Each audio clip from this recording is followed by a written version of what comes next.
Buenos días. Vamos a comenzar el tema 15. El tema hace referencia a la lactancia materna. Daremos algunas nociones al final sobre la alimentación complementaria y, sobre todo, incidiremos en por qué es necesaria la alimentación complementaria a partir de determinado momento en la vida del lactante. Vamos a analizar fundamentalmente las características que tiene la lactancia materna y lo vamos a hacer de forma comparativa con otras especies. En primer lugar, pues vamos a empezar la clase diciendo una obviedad. La leche materna es el mejor alimento para el lactante humano. La leche de otras especies animales tiene características propias, específicas, que evolutivamente se adaptan a las necesidades de cada una de las especies. Por tanto, dicho esto, bueno, pues entenderemos por qué, si nosotros al final nos decidimos o por imperativos o bien simplemente por motivos de libre elección, no dar leche materna y dar una leche de fórmula, pues al final tendremos que saber que las leches, aún procediendo de otras especies animales, hay que adaptarlas, hay que acondicionarlas para que se parezcan lo más posible a la leche humana. Y ahora veremos por qué. En la imagen tenéis cuál es la concentración proteica de, bueno, pues de tres especies animales. La leche humana tiene aproximadamente 1 gramo por cada 100 mililitros de volumen. En el caso de las demás especies animales, fijaros, he puesto 2 ejemplos. En el caso del mono, pues 1,6 gramos, es discretamente más proteínas que las que encontramos en la leche humana, y en el caso de las terneras, pues en las vacas, 3,3 gramos por cada 100 mililitros. La cantidad de proteínas que tiene la leche, así como la cantidad de grasa, va también en función, por un lado, de la capacidad de poder digerir esas proteínas. Por tanto, harán falta a nivel del intestino enzimas adecuadas para poder digerir mayor o menor cantidad de proteínas. Y en cuanto a las grasas, pues generalmente el contenido de grasa que tiene la leche se adapta a la velocidad de crecimiento de cada especie animal. En el caso del ser humano, la cantidad de grasa que contiene la leche no es mucha, si la comparamos con otras especies animales que tienen un rápido crecimiento en los primeros meses de vida. Dicho esto, pues dar algunos breves comentarios de qué es lo que ha pasado con la lactancia materna. Estamos ahora mismo en un periodo en el que se está fomentando la lactancia materna una vez que hemos entendido los beneficios indudables que la lactancia materna aporta. La leche materna aporta, aparte de los elementos nutricionales que están especialmente pensados para que puedan ser fácilmente digeridos y asimilados por el lactante, la lactancia materna es también un elemento de defensa, de protección frente a infecciones, como ahora después veremos. Evolutivamente, y si nos centramos en el siglo XX, desde principios del siglo XX, el seguimiento que ha tenido la lactancia materna ha ido progresivamente en descenso. Y eso tiene muchas explicaciones. La principal explicación es, primero, porque la industria fue capaz de fabricar lactancia, o sea, leches maternas, o sea, leches maternizadas, es decir, adaptación de leches de otras especies animales muy parecidas a la leche humana en cuanto a composición. Y por otro lado, pues que, bueno, han existido, como bien podéis entender, pues condicionantes sociales que han hecho que progresivamente la mujer, al incorporarse a la vida laboral, pues en muchas ocasiones haya sido difícil mantener esta actividad laboral conjuntamente con la lactancia. A partir de la década de los 70, fijaros, la evolución ha sido hacia un progresivo incremento, recuperación de la lactancia materna. Sin embargo, si nosotros nos fijamos en cuanto la duración de esa lactancia materna, que sí es cierto que en los primeros meses se ha incrementado considerablemente, vemos pues, que a partir de los 6 meses, generalmente el seguimiento de la lactancia materna en nuestro medio es todavía escaso. Vamos a dar algunas pequeñas nociones sobre lo que supone dar lactancia materna a un recién nacido y posteriormente a un lactante. La leche materna no siempre es la misma. Sabemos que las características que tiene la leche varían de una madre a otra, pero sobre todo varía en el transcurso de la lactancia, y así nos vamos a encontrar diferentes composiciones de la leche en función de los días de lactancia. La instauración de la lactancia que generalmente tiene lugar entre las 24 y 36 horas después de que se produce el parto, es cuando se origina lo que denominamos la subida de la leche. En este momento pues, se van a producir cambios hormonales, los principales van a ir motivados por la finalización del embarazo y, por tanto, la expulsión de la placenta y, con ello, la disminución de las enzimas, perdón, de las hormonas que la placenta estaba produciendo. En esta situación, las glándulas mamarias, que estaban, por decirlo así, bloqueadas, pues se van a ver súbitamente activadas y se va a iniciar la producción de leche. Pero para que la producción de leche sea completa se precisa de un estímulo externo, y el estímulo externo va a ser la succión que va a realizar el propio recién nacido en el pecho de su madre. A partir de esa succión se van a producir estímulos y secreción de hormonas, en el caso de la oxitocina. La oxitocina va a ser capaz de estimular de la contracción de la musculatura lisa que hay en los ductos de la glándula mamaria, y a partir de ahí se va a producir la eyección de leche.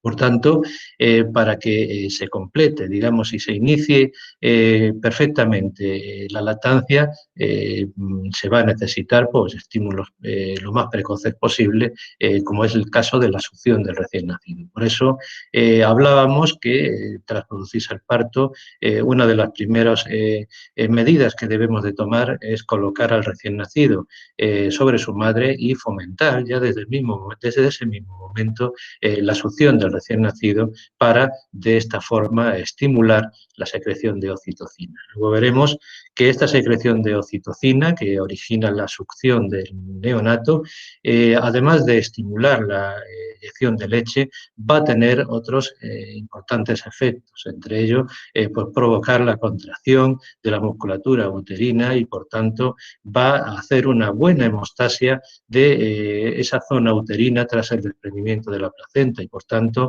se va a evitar también de esta forma la posibilidad de que se produzcan hemorragias a este nivel. Las hemorragias puerperales disminuyen considerablemente cuando la succión del recién nacido es precoz en el pecho de la madre. Bien, en cuanto a los tipos de leche, podríamos decir y podríamos diferenciar tres tipos diferentes de leche, dependiendo del momento en el que se van produciendo. Inicialmente, la primera leche que se va a originar en la glándula mamaria es lo que vamos a denominar calostro. El calostro tiene una composición característica, es una leche que está pensada para que el recién nacido pueda digerirla con facilidad, y, por tanto, va a poseer proteínas que van a ser fácilmente digeribles. Este tipo de proteínas fundamentalmente va a estar formado por un grupo de proteínas que son solubles y que, bueno, predominan aquí pues, fundamentalmente las inmunoglobulinas y otras proteínas que tienen efectos, digamos, protectores frente a las infecciones. Otras proteínas contenidas en la leche, como es el caso de la caseína, están contenidas en una proporción menor, y estas proteínas, la caseína, va a ir aumentando progresivamente en la leche de transición y posteriormente, como veremos, en la leche madura.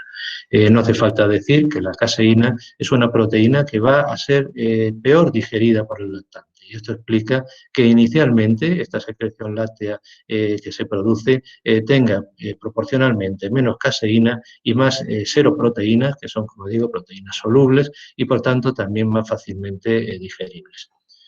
En cuanto a las grasas, el calostro tiene una concentración de grasa inferior a la que vamos a encontrar en otras edades, es decir, a partir de las 2 semanas. La leche madura, que es la leche que se va a originar a partir de este periodo, 2 semanas de vida, tiene una concentración de grasa muy superior a la que encontramos en el calostro, por tanto, también su valor calórico va a ser superior. El calostro se produce típicamente en un periodo en el que podríamos distinguir entre el primer día de lactancia y aproximadamente el quinto día de lactancia. A partir de ahí hablamos de un periodo intermedio en el que la composición de la leche se va modificando progresivamente, van a ir disminuyendo la concentración de estas proteínas solubles, de las seroproteínas, que como hemos dicho estaban integradas fundamentalmente por inmunoglobulinas y van a ir progresivamente aumentando otras proteínas como son el caso de la caseína. Las grasas también aumentan y con el aumento de las grasas su contenido en vitaminas. La leche madura es la leche ya estable que va a tener una composición que va a permanecer más o menos invariante en el transcurso de toda la lactancia. Pero también tenemos que hacer una salvedad y es que así como la composición de la leche va cambiando progresivamente en el transcurso del tiempo, en las 2 primeras semanas de vida, tenemos que saber que la concentración de la leche puede cambiar también en el transcurso de la misma toma, en el transcurso de esa misma toma de leche, de forma que al inicio de la toma, la leche que se va a eyectar va a tener poco contenido en grasas y el contenido de grasas va a ir incrementándose hacia el final de la toma. Esto tiene importancia porque las recomendaciones que ahora después veremos y que nosotros haremos al lactante van a ir a la mujer para nutrir al lactante, van a ir en el sentido de intentar apurar el contenido total de leche de la glándula mamaria a fin de poder vaciarla completamente. De esta forma nos aseguramos de que este contenido en grasa, que como digo está al final de esa toma de leche, pueda aumentarse, incrementarse el valor calórico de la leche y, por tanto, también transmitir al lactante una sensación de saciedad porque al tener más contenido en grasa, el vaciamiento del estómago va a ser más lento, más despacio. Bien, en cuanto los hidratos de carbono, la cantidad de hidratos de carbono que tiene aproximadamente la leche materna es de unos 7 gramos por decilitro. Es decir, el contenido fundamentalmente de hidratos de carbono de la leche es lactosa, y la lactosa es un disacárido. Es decir, está compuesto por 2 moléculas de azúcares que son la glucosa y la galactosa. En su unión se forma lo que es la lactosa.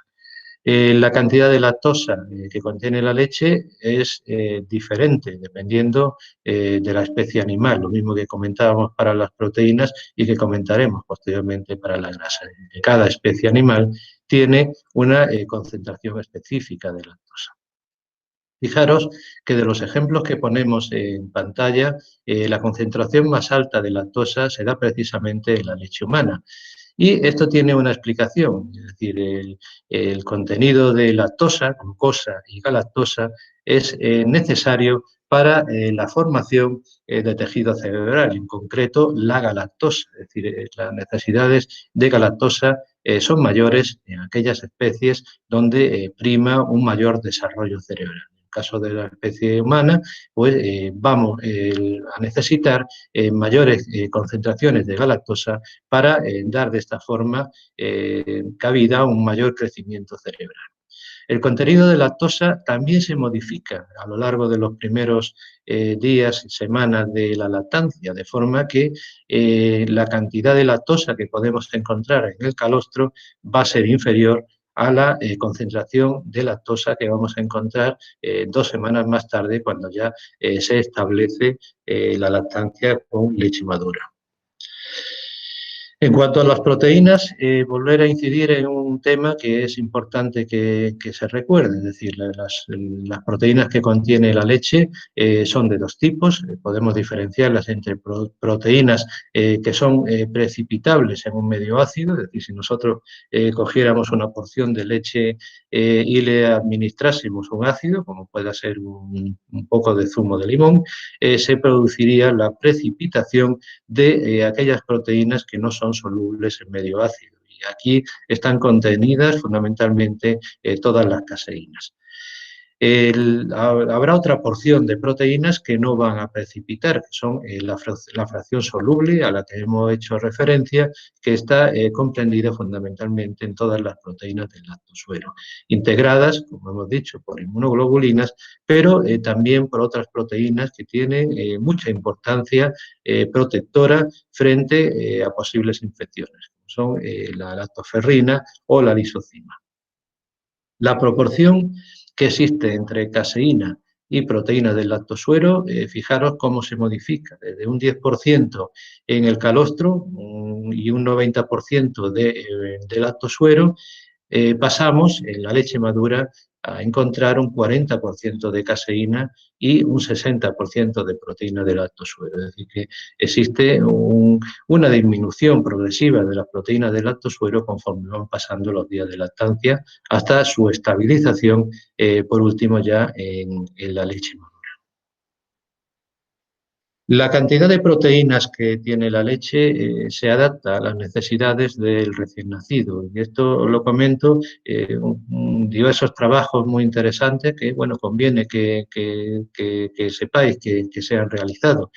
Fundamentalmente, la idea que quiero transmitir es que la cantidad de proteínas de la leche materna en un recién nacido a término es inferior a la cantidad de proteínas que tiene un recién nacido prematuro, y las proteínas aumentan incluso conforme va aumentando el grado de prematuridad.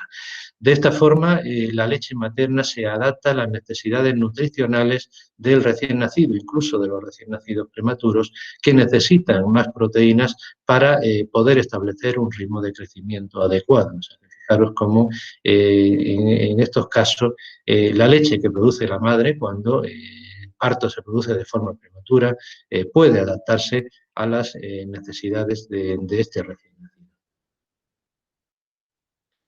En cuanto a la evolución de la composición de la leche materna, pues sabemos que la cantidad de grasa se va a ir incrementando progresivamente desde las pocas grasas que generalmente contiene el calostro y se va incrementando hasta conseguir una estabilización del contenido de grasas en la leche madura. Es algo, digamos, inverso a lo que ocurre con el contenido total de proteínas. El contenido total de proteínas en el calostro, si consideramos caseína y proteínas del lactosuero, va a ir disminuyendo progresivamente en el transcurso de la evolución de la lactancia, de forma que se va a estabilizar en la leche madura, pero con concentraciones mucho más bajas de proteínas, predominando, como ya hemos dicho anteriormente, en estos casos las proteínas de caseína que sí van a incrementarse. En cuanto a las grasas, comentar que las grasas que contiene la leche materna fundamentalmente son triglicéridos. Si recordamos un poco lo que era la molécula de triglicéridos, recordaríamos que está compuesta por una molécula de glicerol donde se van a anclar diferentes tipos de ácidos grasos. Tenemos tres posiciones de anclaje en la molécula de triglicéridos. Ahora veremos un esquema para digamos, ayudar en entender un poco las diferencias que hay entre el tipo de leche materna y de otras especies animales. Bueno, pues dependiendo del tipo de ácido graso que se anclan a esta molécula de glicerol, vamos a tener diferentes características, ya no solo nutricionales, sino también a la hora de ver la digestibilidad de las grasas en diferentes especies, también en el recién nacido. La cantidad de grasa que tiene la leche materna es también distinta. Fijaros, bueno, por el caso de la leche de mujer, aproximadamente 3,8 gramos por cada 100 mililitros de media. en otras especies, como pueda ser, pues, por ejemplo, la vaca, tenemos una cantidad de grasa muy similar. Por eso, cuando se realizaban las maniobras de adaptación de la leche de vaca a la leche materna, lo que denominamos, bueno, en otro tiempo se llamaban leches acidificadas, intentando maternizarlas. Prácticamente lo único que había que modificar era la composición proteica. Ahí sí había mucha caseína y había que eliminar el exceso de caseína para hacerlas más digestibles al lactante. Lo que son las grasas prácticamente no se modificaban y de esta forma, al acidificar la leche, se eliminaba el exceso de caseína y estas leches que eran maternizadas, se intentaba maternizar la leche de vaca para adaptar su composición lo más posible a la leche de mujer. La leche de vaca, el contenido, como digo, mayoritariamente triglicéridos compuestos por una molécula de glicerol y diferentes tipos de ácidos grasos. Los ácidos grasos pueden ser desde ácido graso de tipo saturado, el ácido palmítico que todos conocemos. Bueno, pues tenéis que saber que el ácido palmítico es uno de los integrantes, ácidos grasos importantes en la composición de la leche materna. Y es importante porque el ácido palmítico tiene un importante valor calórico, es decir, que la leche materna tiene ácido palmítico. Además, hay otro tipo de ácidos que son necesarios, como son los ácidos grasos poliinsaturados, que son esenciales, los famosos omega 3, omega 6. Estos ácidos grasos están también en la leche y, digamos, su concentración se va a ver modificada en algunos casos dependiendo de la dieta que ingiere la lactante, la madre. De forma que en aquellas madres donde hay una ingestión importante de pescado azul, las concentraciones que vamos a encontrar de ácidos grasos poliinsaturados, omega 3, leche, pues puedan estar considerablemente incrementadas. Otros ácidos grasos insaturados que no son esenciales, como es el ácido oleico, también se encuentran en la leche materna. Y luego tenemos en un porcentaje menor, un porcentaje que puede estar por debajo del 5% del contenido de grasa total de la leche, pues tenemos otro tipo de elementos lipídicos, como son el colesterol, también existente en la leche materna, y fundamentales los fosfolípidos. Todos estos elementos están en un porcentaje muy inferior a los triglicéridos, pero son elementos que también son necesarios para la nutrición del lactante y del recién nacido. Esto es lo que os comentaba, es decir, tenemos, cuando nos referimos a la composición de grasa, vamos a tener una molécula de glicerol, que es la tenéis marcada en el esquema que tenéis en pantalla en color rosa, y tenemos ahí 3 puntos de anclaje en cada uno de los carbonos, es decir, los 2 carbonos de los extremos distales y hay un carbono central que es la posición que denominamos posición 2, dependiendo de dónde se anclan los ácidos grasos en esta molécula de glicerol, podemos decir que las grasas van a ser menos o más digeribles. ¿Por qué la leche materna tiene una grasa con mayor digestibilidad para el recién nacido y para el lactante? Porque el porcentaje de grasa con un anclaje del ácido graso en posición 2, es decir, en el carbono central, es mucho mayor. Y por tanto, este porcentaje, que puede llegar a un 70% del total de la grasa, hace que la biodisponibilidad de la grasa, cuando el lactante ingiere leche materna, sea mayor. ¿Qué es lo que pasa cuando una grasa no se digiere bien y no es capaz de absorberse adecuadamente a nivel intestinal? Pues que va a permanecer en el intestino. Cuando permanece mucho tiempo en el intestino y no se absorbe, las grasas se pueden ligar con el calcio que existe en la propia dieta, en la propia alimentación láctea que recibe el lactante. Y de la combinación de estas grasas con el calcio se van a formar jabones. Y la formación de jabones es uno de los problemas que tienen la alimentación, por ejemplo, con fórmulas adaptadas, que tenéis en la imagen inferior, donde vemos que los ácidos grasos se ligan fundamentalmente a los carbonos en los extremos, posición 1-3, y por tanto van a ser más difícilmente digeridos, van a ser más difícilmente absorbidos a nivel intestinal. Se forman, por tanto, jabones que pueden justificar que en los lactantes alimentados con fórmula pues, haya una mayor clínica, por ejemplo, de estreñimiento. Es decir, todos los lactantes que tienen una alimentación con biberón y no reciben leche materna, pues uno de los efectos secundarios que podemos esperar en estos niños fundamentalmente es que se estreñan, es decir, van a tener riesgo de estreñimiento muchísimo mayor que cuando reciben leche materna. La razón, el motivo, pues el que acabo fundamentalmente de explicar.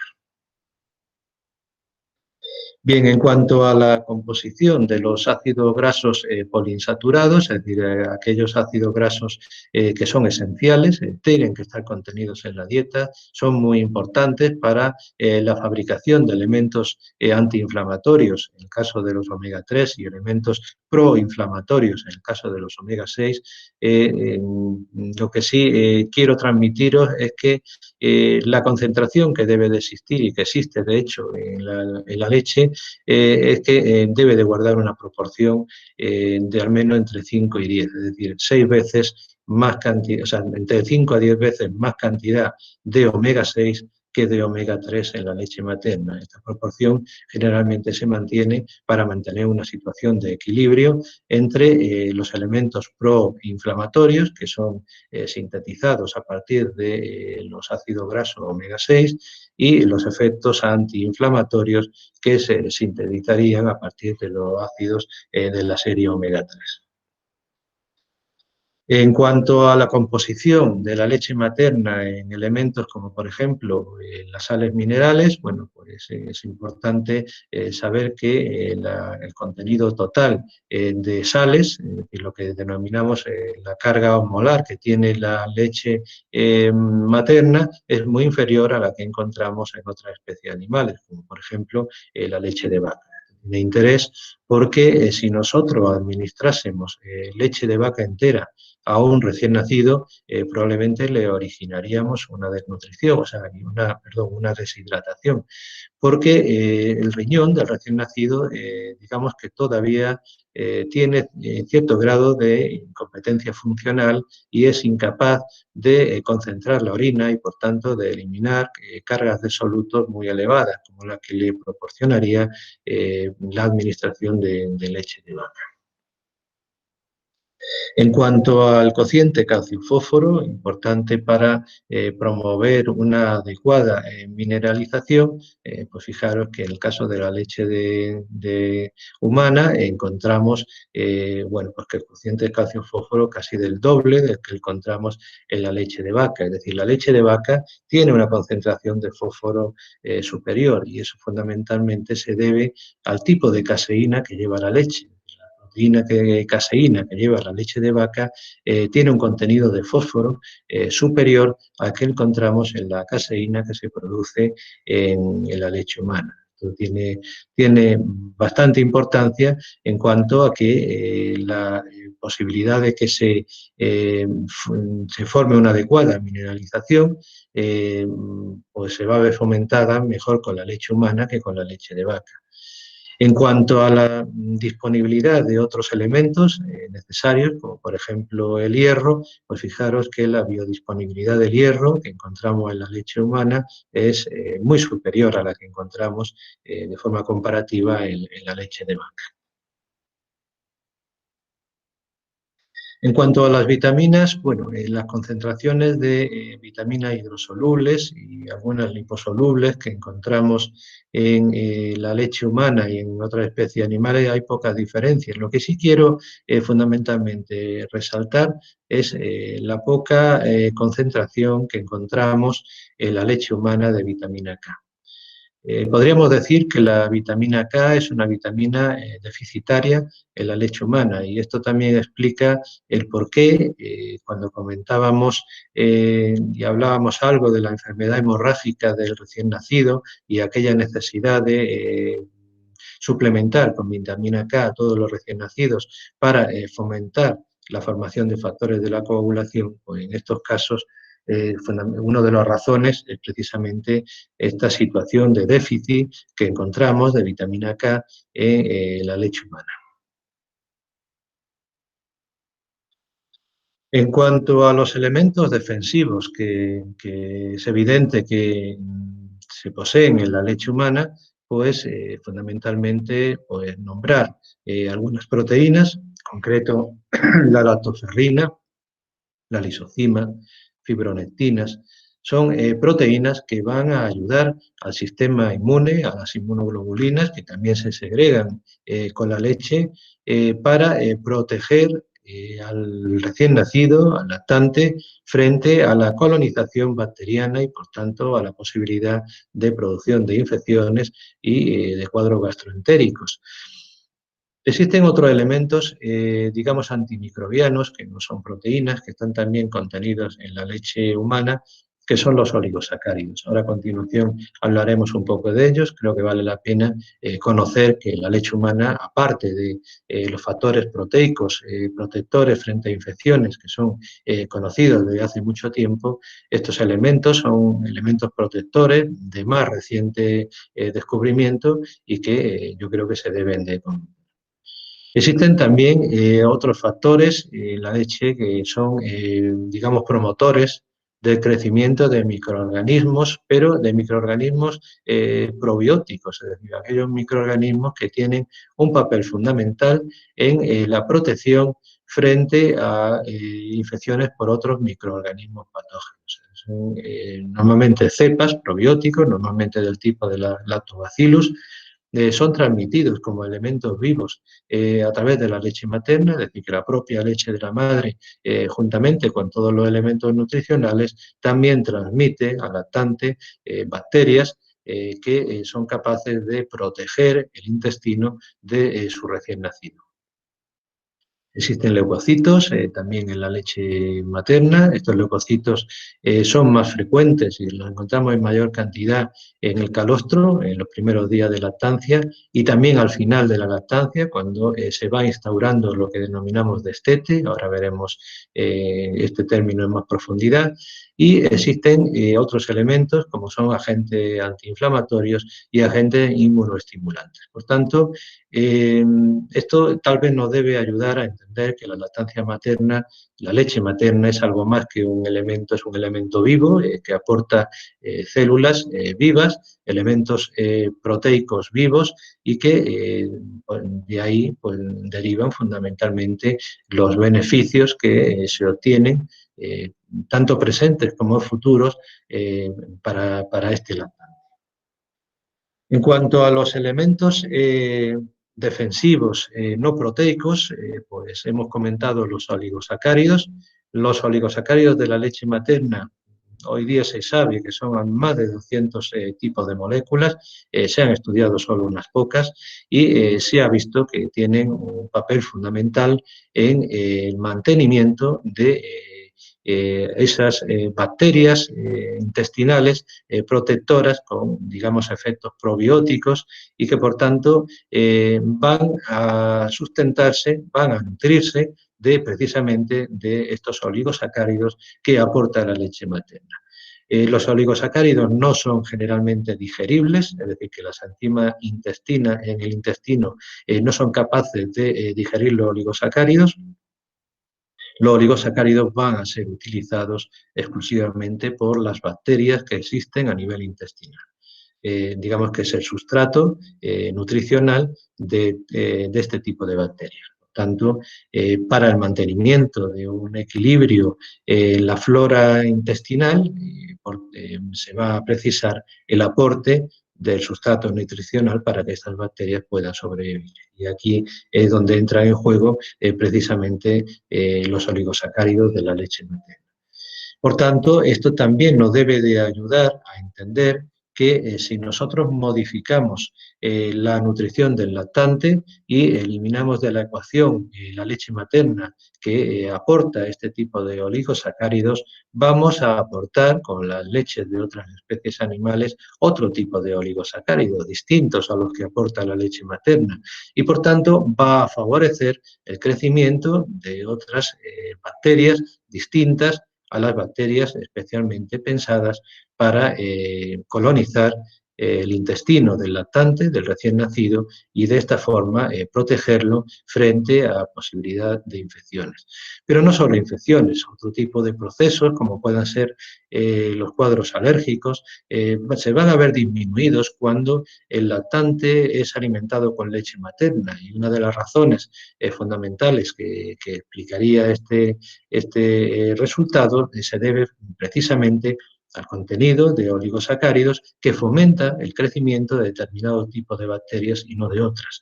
Y de esta forma la respuesta inflamatoria inmunitaria que se produce a nivel intestinal pues también va a ser distinta dependiendo del tipo de lactancia que recibe el niño. En cuanto a las contraindicaciones de la lactancia materna, pues vamos a dar una serie de normas, como podríamos decir que en principio la leche materna tiene muy pocas contraindicaciones, solo en algunas situaciones podríamos no recomendar la lactancia materna, situaciones son las absolutas las que tenéis en pantalla. La primera y fundamental, obviamente, que la madre pues, no desee, por los motivos que sean, darle lactancia materna a su hijo. Pero luego existen otra serie de situaciones clínicas en las cuales puede hacerse no recomendable mantener la lactancia materna, muchas veces por seguridad de la madre y otras por seguridad del recién nacido. En concreto, pues algunas enfermedades metabólicas, como en el caso de la galactosemia. La galactosemia en principio no debería de recibir lactancia materna, pero fundamentalmente porque este tipo de pacientes no deberían de recibir aportes de galactosa. Y recordar que la leche materna tiene 7 gramos de decilitro de lactosa y la lactosa estaba compuesta por glucosa y galactosa. Por tanto, ningún tipo de leche que contenga galactosa debería en principio administrarse a estos pacientes que son portadores de una galactosemia. Otras situaciones, digamos por seguridad de la madre, bueno, porque está recibiendo quimioterapia, radioterapia, pacientes con una tuberculosis activa y que por tanto están en tratamiento con fármacos antituberculosos, tratamiento con algunos fármacos como por ejemplo la miodarona y algunas sustancias que contienen yodo. La miodarona en concreto contiene yodo y todo este tipo de medicamentos que integran en su molécula integran yodo, pueden en ocasiones originar el frenado de la glándula tiroides y por tanto originar situaciones transitorias de hipotiroidismo que no serían recomendables ni en el feto ni en el recién nacido por interferir con el normal crecimiento y el desarrollo cerebral de estos niños. Otras situaciones como la drogodependencia, situaciones como procesos infecciosos a nivel mamario, situaciones donde hay una mastitis, un acceso mamario, generalmente van a condicionar la presencia de fiebre, la producción de pirógenos en la madre que van y pueden pasar al lactante a través de la leche materna y originar también cuadros febriles en el mismo lactante. Algunas infecciones virales, como la existencia de un herpes simple localizado en la mama. En estos casos se debe de aislar la zona. Si la lesión es unilateral, podría en principio darse lactancia en el otro pecho, pero hasta que digamos, esta lesión no esté seca y no esté perfectamente curada, en principio no debería de estar en contacto con el lactante. Y luego algunas patologías que requieren medicación activa, como la psicosis. En estos casos se deben de tomar precauciones, se debería de mirar qué tipo de medicación recibe la paciente y sobre todo si da lactancia a su hijo, pues, tendríamos que tener una situación de especial vigilancia. Algunas enfermedades infecciosas, como el VIH, es de las pocas enfermedades virales, digamos, de tipo sistémico que pueden contraindicar en un momento dado la recomendación de dar lactancia materna. Y eso se debe fundamentalmente a que el virus del VIH puede sobrevivir en el interior de los leucocitos. Hemos dicho que la leche materna tiene leucocitos y esos leucocitos pueden ser ingeridos por el lactante y de esta forma fomentar la posibilidad de desarrollo del virus en el recién nacido, en el lactante. Por lo tanto, incluso en aquellas gestantes que, bueno, lactantes que tienen un VIH con mínima carga viral o ausencia de carga viral, la recomendación de no dar lactancia materna debe de mantenerse. Luego tenemos otra serie de contraindicaciones que son relativas y son el caso en el que tenemos pacientes con fenilcetonuria. Y aquellos pacientes que tienen esta enfermedad metabólica debemos de vigilar los niveles de fenilalanina, es decir, que dependiendo de los niveles de fenilalanina podemos recomendar o no dar tomas de lactancia materna. Por tanto, por eso lo ponemos como una contraindicación relativa. Relatividad de dar o no lactancia materna va a venir dado por los niveles de fenilalanina que encontremos en el lactante. Tenemos que saber que la mayoría de los fármacos y de sustancias pueden pasar a la leche materna. Generalmente la proporción de fármaco que pasa a leche materna suele ser bajo. En cualquier caso, la recomendación es que se consulte en las guías para los distintos medicamentos la proporción de paso a la leche materna de cada uno de los fármacos y de esta forma poder o no indicar la instauración de la lactancia materna. Existen diferentes condicionantes que nos van a explicar el por qué unos fármacos pasan más o menos a la leche materna. En principio, todos aquellos fármacos que tengan un pH alcalino, que sean menos liposolubles, van a pasar a leche materna en mayor proporción. En cualquier caso, como digo, habría que consultarlo en las diversas guías que tenemos para poder decidir la indicación o no de mantenimiento de la lactancia materna. Las causas de abandono de la lactancia materna, bueno, aquí tenéis algunos ejemplos. Es decir, normalmente las madres que deciden finalmente no dar lactancia a su hijo, pues fundamentalmente o se deben a conceptos erróneos o a algunas situaciones laborales que lo hacen poco recomendable o muchas veces simplemente a estímulos familiares, sociales o comerciales. En cualquier caso, bueno, nuestra actitud es la de fomentar desde un principio y dar todos los motivos beneficiosos, que no son pocos, para el mantenimiento de la lactancia materna, al menos hasta los 6 meses de vida, como recomienda la Organización Mundial de la Salud. Vamos a ver algunos consejos generales en cuanto a cómo mantener la lactancia materna, es decir, estos son consejos de puericultura que muchas veces preguntan las madres, que yo creo que deben de ser de libre conocimiento.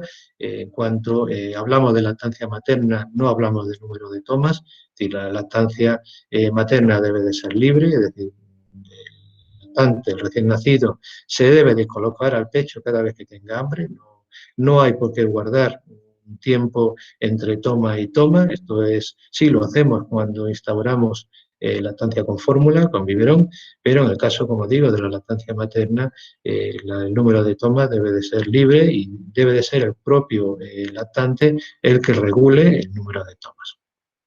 Lo que sí debemos de vigilar es que después de dar la toma en cada uno de los pechos se produzca un vaciamiento total de los pechos. El vaciamiento total nos va a garantizar que el contenido final de la toma, que es aquel contenido que decíamos era más abundante en grasas, pueda ser ingerido por el lactante y por tanto va a aumentar el valor calórico de la leche y va a aumentar el grado de saciedad en el lactante.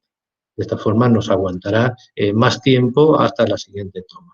La toma se debe de dar en los dos pechos, las recomendaciones son las de comenzar la siguiente toma por el último de los pechos que le hemos dado al lactante y de esta forma vamos asegurando el vaciamiento completo, aunque sea tomas alternas de los dos pechos. En ocasiones, una de las explicaciones que dan las madres, que claro, cuando da leche materna no sabe qué cantidad de leche ha tomado el niño y por tanto no podemos saber si está tomando una cantidad de leche adecuada. Normalmente lo que recomendamos en estos casos es que haga un peso al recién nacido pues, cada 2 o 3 días, a priori una ganancia de peso adecuada y esto lo podemos cuantificar como una ganancia de más de 150 gramos semanales, nos estaría indicando que la ración que recibe de leche materna, el aporte calórico que recibe con esa lactancia es el adecuado puesto que le permite una ganancia de peso suficiente y por tanto no habría de preocuparse por la cantidad de leche que toma, siempre y cuando la ganancia de peso vaya en esa línea. En cuanto a las medidas higiénicas, pues las recomendaciones van pues, a hacer un buen lavado de manos, lavado del pecho antes y después de cada una de las tomas, de esta forma y secado completo, para evitar de esta forma que se produzcan infecciones locales del tipo de la mastitis que podrían complicarnos el mantenimiento de la lactancia. Y en cuanto a la postura, pues se recomiendan los cambios posturales, es decir, colocar al lactante de diferentes posturas y también un poco dependiendo de la postura vamos a garantizar que todas las zonas del pecho se vacíen por igual, es decir, que dependiendo de la postura que coloquemos al lactante vamos a fomentar el vaciamiento de unas áreas u otras del pecho. Por tanto, se recomienda utilizar cambios posturales, diferentes posturas entre toma y toma. Con el término destete nos referimos a aquel proceso en el que vamos a ir retirando la lactancia materna. Esto es un proceso que va a ser progresivo y, por tanto, esta glándula mamaria, que está en una fase activa de producción de leche, progresivamente va a ir involucionando, es decir, se va poco a poco a ir devolviendo la glándula mamaria a una situación previa a la que existía previa a la gestación. Hay un remodelamiento total de esta glándula, pasando desde un estado de glándula activa, por tanto, de glándula en la que hay una producción activa de leche, hasta una situación previa a la que existía antes de la gestación.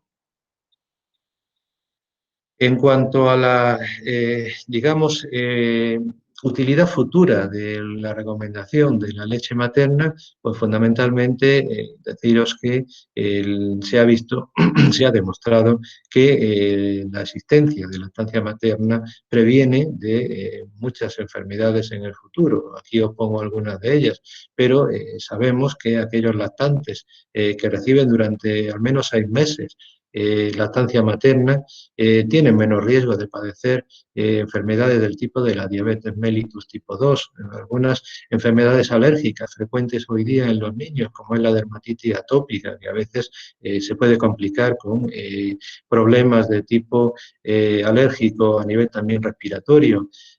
Bueno, pues son también menos frecuentes cuando el lactante recibe lactancia materna.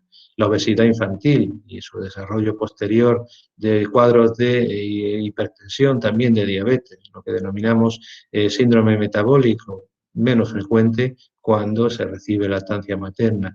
Y luego algunos cuadros infecciosos, precisamente por ese efecto de, digamos, de administrar sustancias protectoras antiinfecciosas con la leche materna, como eran los oligosacáridos que fomentaban el crecimiento de la flora probiótica, la lactoferrina, la lisocima, que van a ayudar a que las inmunoglobulinas que la madre transmite también con la leche materna, pues va a hacer que algunos cuadros infecciosos, como son la gastroenteritis aguda y infecciones de oído, la otitis media, puedan ser también menos frecuentes en los pacientes que reciben lactancia materna.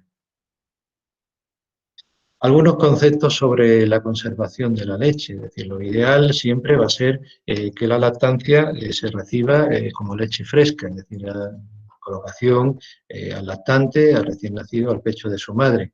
Pero en ocasiones, por diversas circunstancias, puede necesitarse la conservación de la leche. Tenemos que saber que cuando nosotros conservamos la leche materna y dependiendo de la técnica de conservación podemos estar alterando algunos de los componentes fundamentales de la leche materna, fundamentalmente en lo que nos referimos a los elementos defensivos. Así en concreto, el proceso de pasteurización, proceso que se realiza cuando se calienta la leche materna a más de 60 grados durante al menos media hora, sabemos que todos los alimentos defensivos, en concreto celulares y proteínas como la IgA o la lactoferrina, se van a perder. Por tanto, esta leche, si bien va a aportar los elementos nutricionales adecuados en cuanto a grasas, proteínas, hidratos de carbono, va a carecer por completo de elementos defensivos. Otros métodos de congelación, otros métodos como la congelación, generalmente va a mantener algunos de los elementos defensivos, fundamentalmente las proteínas, pero tiene el inconveniente de que al congelarse la leche se van a separar las fases que existen en la leche. Recordad que la leche no es más que una emulsión, un contenido graso en medio de una solución hídrica. Y por tanto, cuando congelamos, se va a separar la fase de compartimento graso del resto de compartimentos. Hará falta, por tanto, agitar de forma adecuada esta leche para volver a emulsionarla.